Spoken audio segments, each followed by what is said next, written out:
Moi, je suis juste là pour partager une expérience que j'ai avec vous, essayer de vous apporter des choses et surtout des choses qu'on ne vous dira pas. Parce que les gens ne disent pas les choses. Et les directeurs de casting, les agents ne disent pas les choses. Et le but, c'est que vous ressortiez d'ici avec 2-3 petites clés qui vont vous permettre de vous débrouiller en attendant de trouver quelqu'un. Quand vous démarrez une présentation, en fait, c'est comme une chronique télé. J'ai travaillé pendant 18 ans à la télé. Et en fait, une chronique télé, ça s'articule de manière très simple. C'est qu'il y a un début, un développement et une conclusion, comme les dissertations à l'école. C'est essentiel, en fait. La présentation orale, c'est vraiment le passeport pour tout, en fait, vraiment pour tout.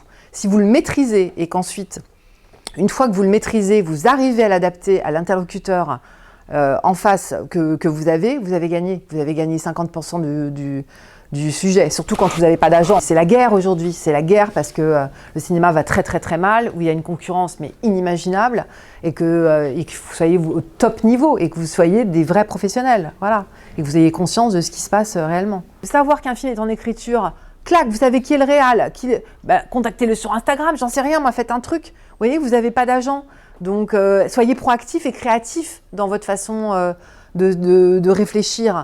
Énormément de casting sauvage, d'annonces sur Instagram. Ouais. Je ne sais pas si vous avez vu. C'est même parfois, enfin moi je suis en permanence sur Instagram, mais il y en a même que certaines annonces que les agents ne reçoivent pas en fait.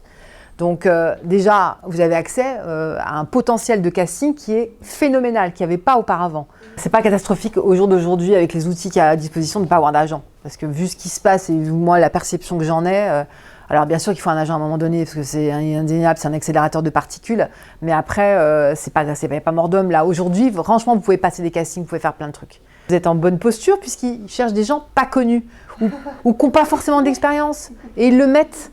Parce que les plateformes, si tu veux, sont suffisamment puissantes et internationales, par exemple, pour se permettre de faire découvrir, de faire émerger des gens. Moi, j'ai une toute petite liste, donc elle est dans ma tête. Donc, dès qu'un DIRCAST m'appelle ou que moi j'appelle un DIRCAST, je sais exactement qui je vais lui proposer. Les directeurs de casting, c'est les gens les plus difficiles à convaincre aujourd'hui. C'est le corps de métier le plus compliqué. Ils ont, comme moi chez Canal, ils ont tout vu, on leur a tout fait.